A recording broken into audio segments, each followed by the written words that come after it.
Hello बच्चों। आज हम इस वीडियो में कक्षा 5 की हिंदी पुस्तिका अ, भाषा माधुरी का 15वां अध्याय अंधेर नगरी का प्रश्नोत्तर जो है अनुमान एवं कल्पना वो करने वाले हैं। तो बच्चों, इस पाठ के जो प्रश्न उत्तर हैं, इन सारे प्रश्नों के उत्तर हमने पहले वाले वीडियो में किया है, तो आप देख सकते हैं। तो आगे यहाँ तक आपके प्रश्न उत्तर सारे हो चुके हैं। तो आज हम करेंगे बातचीत के लिए से प्रश्नोत्तर। तो बातचीत के लिए में पहला प्रश्न है, महंत अंधेर नगरी में क्यों नहीं रहना चाहते थे? क्या आप उनसे सहमत हैं? तो आपने जो चैप्टर पढ़ा है तो उसमें महंत के बारे में आपने पूरा पढ़ा है। तो महंत जो थे एक ज्ञानी व्यक्ति थे, बुद्धिमान व्यक्ति थे। तो वो उन्हें अनुभव हो गया था कि ऐसी जगह में जहाँ की सारी चीज़ें सारे कुछ टके भाव मिल रही है, तो टके सेर भाव मिल रही है, तो क्या यहाँ पर यानी कि कोई नियम नहीं है, कोई भी कुछ भी नहीं है, मतलब कोई नियम कानून नहीं है जिससे क्या चीज़ कितने में मिले, कौन सा महंगा है, सस्ता है, या किसकी ज़रूरत है, किसकी ज़रूरत नहीं है। इन सब का किसी को कुछ ज्ञान नहीं है, बल्कि यहाँ पे सभी एक ही रास्ते पे जैसे हैं वैसे ही चलना चाहते हैं। तो इसलिए महंत जो थे इन सारी चीज़ों को अनुभव कर चुके थे, और अनुभव से उन्हें अंदाज़ा लग गया था कि यहाँ के जो व्यक्ति हैं, जो रहने वाले हैं, और यहाँ की ये जो नगर है वो सही नहीं है। ठीक है, और यहाँ का सबसे मुख्य तो राजा है, जो कि राजा ही सही नहीं है, क्योंकि उसे भी किसी चीज़ का नहीं है, वो भी सभी के रास्ते पे चला जा रहा है। तो इसलिए महंत जो है अंधेर नगरी में नहीं रहना चाहता था। ठीक है, और इस बात से हम भी सहमत हैं, क्योंकि उसने सही कहा, यदि जहाँ कोई नियम नहीं, कोई रूल रेगुलेशन नहीं, उस जगह पे रहने वाला भी किसी भी दिन ऐसी परिस्थिति में आ सकता है कि उसे बहुत परेशानियों का सामना करना पड़े। दूसरा है, महंत ने अपने शिष्यों को अलग अलग दिशाओं में क्यों भेजा? महंत ने अपने शिष्यों को अलग अलग दिशाओं में इसलिए भेजा, क्योंकि वो चारों दिशाओं में जाएंगे तो पूरा जो नगर है उसका भ्रमण करते हुए वे अपने ज़्यादा मात्रा में जो है वो भिक्षा मांग के लाएंगे, जिससे कि लंबे समय तक उनका खाने पीने का उपाय हो जाए। तो इसलिए उन्होंने तीनों को तीन दिशाओं में भेजा, ताकि क्योंकि एक ही दिशा में जाते तो फिर बाकी के जगह बचे रह जाते, और एक ही कम समय में ज़्यादा कुछ नहीं प्राप्त कर पाते। ठीक है, तो इसलिए उन्होंने 3 जगहों में भेजा था, ताकि उन्हें पता चल सके कि कहाँ कैसा है, और ज़्यादा मात्रा में भिक्षा भी आ जाए। तीसरा है, भाजी और खाजा क्या है? भाजी और खाजा, भाजी तो सब्जी को भी कहा जाता है, और खाजा खाजा एक मिठाई का नाम है। भाजी जैसे सब्जी को कहते हैं ना, फ्राइड सब्जी जो बनती है उसे भी हम भाजी कहते हैं, या फिर सब्जी किसी भी तरह की सब्जी भाजी जो है, जितनी तरह की वेजिटेबल्स रहते हैं उन सबको भाजी कहते हैं। तो ये हुआ भाजा, मतलब भाजी मतलब सब्जियां, और खाजा मतलब मिठाई। अगला प्रश्न है, अनुमान एवं कल्पना। तो अनुमान एवं कल्पना जो है उसमें क्या है कि आपको अनुभव, आपने जो चैप्टर पढ़ा उससे आपको क्या समझ पाए हो, इस चैप्टर को पढ़ने के बाद आपने क्या समझा, और उसके आधार पर उन प्रश्नों को के उत्तर को देना है। ठीक है, जो भी आपने पढ़ा है और जो आपका अनुभव है। तो शुरू करते हैं। पहला प्रश्न है, गोवर्धन दास ने 7 पैसे में कौन कौन सी मिठाई खरीदी होगी? तो आप देखो, दास जो है वो 7 पैसे में बहुत सारी मिठाइयाँ लाता है, क्योंकि उसे बहुत ज़्यादा वहाँ की जो उस नगर की जो मिठाई वाली या फिर जितनी भी दुकानें थी, वहाँ सभी चीज़ें टके सेर के भाव से मिलती थी। तो इसलिए वो 7 पैसे में ही बहुत सारी मिठाइयाँ खरीद के लाता है। तो ज़ाहिर-सी बात है कि उसे जो-जो अच्छी लगती होगी उसने उन्हीं मिठाइयों को ज़्यादा खरीदा होगा। तो इस प्रश्न के उत्तर में आप खुद से भी जो-जो मिठाइयाँ आपको पसंद है वो लिख सकते हो, क्योंकि इसमें अनुमान से लिखना है। कोई इसमें चैप्टर में तो किसी मिठाई का नाम नहीं लिखा है, बस खाजा और मिठाइयाँ लिखा हुआ है। तो फिर आप इसे अपने से जैसे लड्डू, रसगुल्ला या फिर खाजा, गाजा, ये फिर जो भी सब्जियाँ जैसे सोन पापड़ी, जितनी तरह की मिठाइयाँ होती हैं तो उसे आप लिख सकते हो कौन कौन सी मिठाइयाँ खरीदी होगी। दूसरा है महंत ने गोवर्धन दास को क्या उपदेश दिया होगा। तो आपने चैप्टर पढ़ा है ना कि जब महंत को पता चलता है कि गोवर्धन दास को फांसी पे चढ़ाया जा रहा है, तो महंत जो है वो उसे बचाने का प्रयास करते हैं और उन्होंने समझदारी के साथ जो गोवर्धन दास के कानों में कुछ उपदेश देने की बात की। और उस उपदेश में उन्होंने क्या कहा होगा कि जैसा मैं बोलता हूँ वैसा ही तुम कहना, जैसा मैं बताता हूँ। जैसे कि मैं जब कहूँ कि मैं फांसी पे चढ़ूँगा तो तुम कहना कि मैं पहले चढ़ूँगा क्योंकि आप मेरे गुरु हैं। तो इस तरह से बातें बता के और बस इतना तुम बोलो, बस तुम बच जाओगे और इसके बाद मैं तुम्हें बचाने का प्रयास करूँगा। इस तरह से बातें की होगी। और गोवर्धन दास जो था वो महंत का शिष्य था, तो उसने महंत की सारी बातों का उनके बताए जो उपदेश थे उसके माध्यम से सारा कुछ उनके बताए अनुसार किया और सच में वैसा ही हुआ जैसा कि महंत ने कहा था कि तुम बच जाओगे, मेरे कहे अनुसार करो। तो इस तरह से वो बच भी जाता है। तो यही उपदेश दिया होगा कि मैं जैसा बताता हूँ कि मैं कहूँगा कि मैं पहले तुम्हारे बदले मैं चढ़ जाता हूँ, तो तुम कहना कि नहीं, आप नहीं, मैं चढ़ूँगा। तो इससे क्या होगा कि वे दोनों हम लोग की बातों में आ जाएंगे। तो ऐसा ही हुआ होगा। नंबर 3 है एकाकी का शीर्षक अंधेर नगरी क्यों रखा गया है। अंधेर नगरी इसलिए रखा गया है क्योंकि अंधेर नगरी मतलब ऐसा नहीं कि नगर में अंधेरा छाया हुआ था, ऐसा नहीं। मतलब अंधेर का अर्थ है कि वहाँ पर जो है कोई नियम नहीं था, कोई सब एक दूसरे में उलझे हुए थे और किसी को सही ज्ञान नहीं था और सभी क्या थे कि एक मतलब बनावटी अंधेरे में घिरे हुए थे। ठीक है। और मूर्खता भरे बात विवाद में ही फंसे रह जाते हैं। उसका सही ज्ञान कुछ भी नहीं है और ना ही सही कुछ जानने का वे प्रयास करते हैं कि आखिर ऐसा क्यों होता है, कैसे होता है। जैसा कि एक छोटा सा उदाहरण को उन्होंने कितना बड़ा बना दिया, छोटी सी बात को। जैसे कि दीवार गिरी और उसकी बकरी मर गई, तो ये बहुत बड़ी घटना नहीं है। इससे अंदाज़ा लग सकता है कि हाँ, दीवार ही कमज़ोर थी इसलिए वो दीवार गिरी और बकरी इससे दब के मर गई। तो यानी कि दीवार बनवाने वाले की गलती है, जिसने सही तरीके से वहाँ पे सीमेंट बालू का प्रयोग नहीं किया, जिसके कारण वो दीवार कमज़ोर थी और गिर पड़ी। लेकिन इसमें सभी एक दूसरे एक दूसरे से को फंसाते गए, अपने बचने के चक्कर में दूसरे को फंसाते गए और परिणाम यह निकला कि अंत में वह व्यक्ति जिसका उस घटना से कोई संबंध ही नहीं है, उसे उसका गुनहगार माना जाता है और उसे फांसी की सज़ा दी जाती है। तो ये सब क्या है? बुद्धिहीनता की कमी है। बुद्धि की कमी के कारण ही ऐसा हुआ। यदि उन्हें सही ज्ञान होता, सही अनुभव होता और सही बुद्धिमान रहते तो वे जानने का प्रयास करते कि आखिर ये घटना क्यों हुई, कैसे हुई। उसके बाद वे सही निर्णय लेते। लेकिन यहाँ किसी को कुछ नहीं, वे सभी एक दूसरे पे थोपते गए और अंत में एक बेगुनाह को सज़ा झेलना पड़ा।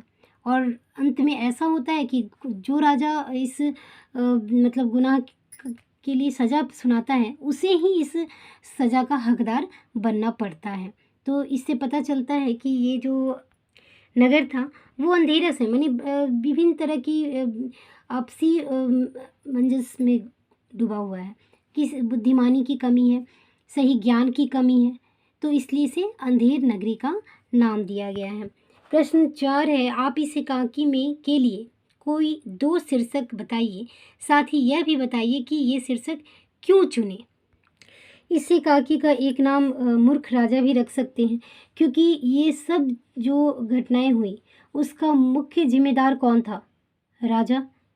उसकी मूर्खता के कारण ही, यदि वो समझदार रहता और उसे सही ज्ञान रहता तो वो किसी भी जो परेशानी का माने सही तरीके से सामना करता और उसे सुलझाने का प्रयास करता।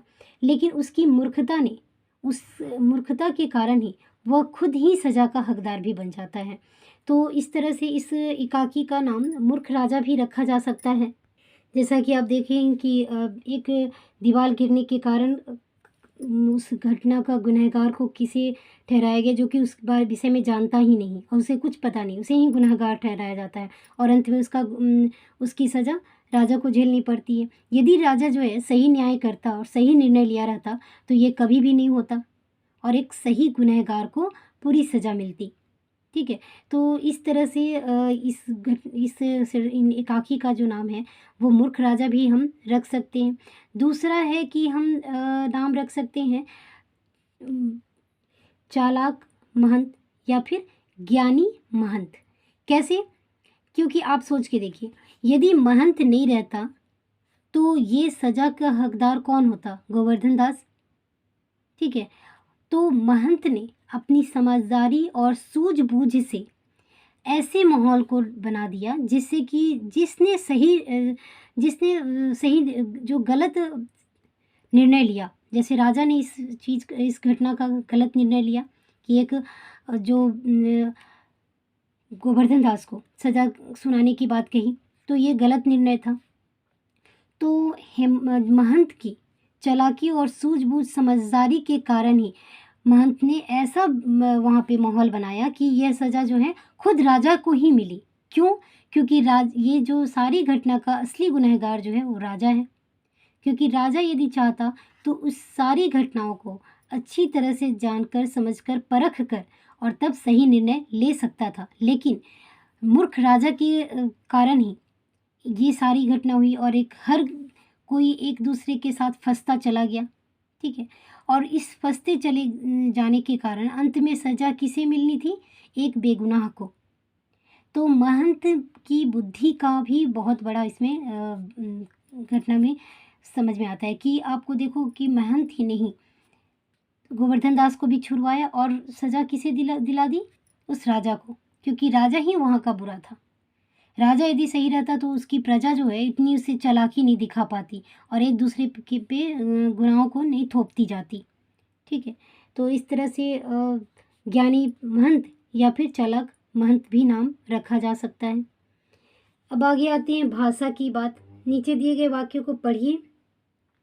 चुप रह, राजा का हुक्म भला कहीं टल सकता है? तो ये सब पढ़ने के लिए, अरे बच्चा गोवर्धन दास, तेरी यह क्या दशा है? यह क्या गोलमाल है? वाह वाह, बड़ा आनंद। तो ये सब भाषा की बात है जिसे पढ़ने के लिए दिया गया है आपको। तो आगे के भी प्रश्न उत्तर मैंने करा दिया है पुराने वीडियो में। तो यहाँ जो भाषा की बात पढ़ने के लिए दी गई है तो इसे आपको समझ कर पढ़ना है कि इसके जो उच्चारण करेंगे ना उसी से आपको शब्द के जो वाक्य है उसका अर्थ भी समझ में आता चला जाएगा। तो बाकी सारे प्रश्न उत्तर इस पाठ के प्रीवियस वीडियो में हो चुके हैं। एक है जीवन मूल्य। स्वर्ग जाने के लालच में राजा स्वयं फांसी पर चढ़ गया, क्या यह न्याय सही था? तो आप सोच के देखिए, जीवन मूल्य अर्थात आपको इसके अनुभव को मतलब जीवन में के मूल्य पर ये समझना है कि जीवन में यदि ऐसी घटनाएं होती है तो क्या ऐसा करना सही है? एक स्वर्ग जाने के लिए कोई भी सज़ा आदमी झेल लेगा? नहीं ना। तो ये सारा कुछ आपको जीवन मूल्य पर आधारित है कि आपको जो लाइफ में एक ऐसा कभी इवेंट्स होता है तो क्या ये सही था? तो आप क्या निर्णय लोगे? तो इस तरह से इसमें तो है, स्वर्ग के लालच में राजा को फांसी पर चढ़ जाना सही नहीं था और ये न्याय भी सही नहीं था राजा द्वारा किया गया। सबसे बड़ी बात कि उस नगर में कोई भी ऐसा समझदार व्यक्ति नहीं था जो इन सारी समस्याओं को, घटनाओं को सही नज़र से देख सके, जिसका परिणाम कुछ से कुछ होता चला गया। तो ये तो उस जो राजा के साथ हुआ, उसे फांसी पर चढ़ाई गई, तो ये तो न्याय सही नहीं था। लेकिन हालात ऐसे थे और सिचुएशन ऐसे थे कि कोई भी समझने के लिए तैयार नहीं था। सभी एक दूसरे पे थोपते जा रहे थे। तो अंत में निर्णय ये लेना आवश्यक ही हो गया कि राजा को ही चढ़ा दिया जाए, क्योंकि सही यदि गलती थी उस नगर में तो वो राजा की थी। राजा क्यों अपनी प्रजा की सही देख रेख नहीं करता और उस पर क्यों नहीं सारी व्यवस्था को लागू करता है? सही निर्णय, सही न्याय क्यों नहीं कर पाया? क्योंकि राजा उस सारी प्रजा के, उस नगर की सारी प्रजाओं का को समझने के लिए तैयार किया जाता है। राजा ऐसे ही नहीं राजा होता है, उसे सब कुछ संभालना रहता है, जो कि उसने अपने काम को अनदेखी की। तो अगला है, आपकी समझ में बकरी के मरने का वास्तविक दोषी कौन था? कारण भी बताइए। तो आप देखिए, तो मेरी समझ से बकरी की मरने का वास्तविक दोषी जो था, वो ना तो दीवार थी, ना बनिया, ना गररिया, ना कोतवाल, ना भिस्ती, ना चूने वाला और ना कारीगर। इनमें से कोई भी नहीं था। क्यों? क्योंकि इन सब की ऊपर कौन था? राजा। जब राजा ही समझदार नहीं था, राजा ही बुद्धिमान नहीं था, तो उसकी माने मूर्खता का सभी फायदा उठा रहे थे। तो यदि सच्चाई देखा जाए तो इसमें किसी की गलती नहीं, गलती राजा की है। क्योंकि राजा ने यदि सही न्याय करता और सही देख रेख में रखता, तो किसी भी जो नगर के किसी भी व्यक्ति की इतनी हिम्मत नहीं होती कि वो राजा से छल कपट कर सके या राजा के साथ गलत कोई कुछ कर सके। और यदि ये सब कुछ सही व्यवस्था रहती, तो सभी अपनी बुद्धि से काम लेते और सही काम करते। कोई भी अपनी बेवकूफ़ी या फिर अपनी जो है मनमानी करने की कोशिश भी नहीं कर पाता, क्योंकि सभी राजा की प्रकोप से डरित रहते और समझते कि यदि हम कुछ भी गलत करते हैं तो इसे हमें सज़ा झेलनी पड़ेगी। और इन सारी चीज़ों को जो अनदेखा किया राजा ने, जिसका परिणाम यह हुआ कि सभी ने मिलके, जैसे कोतवाल ने, फिर आपको कोतवाल, भिस्ती, चूने वाला, जितना उसे सामान दिया गया उतना उसने मिलाया, जितना उसने मिलाया उतनी उसकी बनावट हुई। तो इस तरह से सभी की कुछ ना कुछ गलती है, क्योंकि कोई भी अपनी गलती को अपने ऊपर लेने को तैयार नहीं था। तो इसलिए इसमें किसी का भी दोष नहीं था, दोष था राजा का। इनमें से कोई भी नहीं है, क्योंकि राजा ने सही निर्णय नहीं लिया, सही न्याय प्रिय नहीं था और प्रजा की देखरेख वो सही तरीके से नहीं कर पाया। उसने तो की, वो भी बल्कि अपने ही ऊपर आश्रित था। तो इससे क्या हुआ, सभी उसकी माने मूर्खता का फ़ायदा उठाने लगे। वो खुद ही मूर्खता में था। ठीक है, तो इस तरह से इस पाठ के सारे प्रश्न उत्तर कंप्लीट हुए। जैसे कुछ करने के लिए, तो यहाँ भी ये सारा कुछ करने के लिए मतलब जो स्कूल में कुछ कंपटीशन होती है, तो उसके अकॉर्डिंग ये सारा कुछ किया जाता है। तो इस तरह से इस पाठ के सारे प्रश्न उत्तर यहाँ समाप्त होते हैं।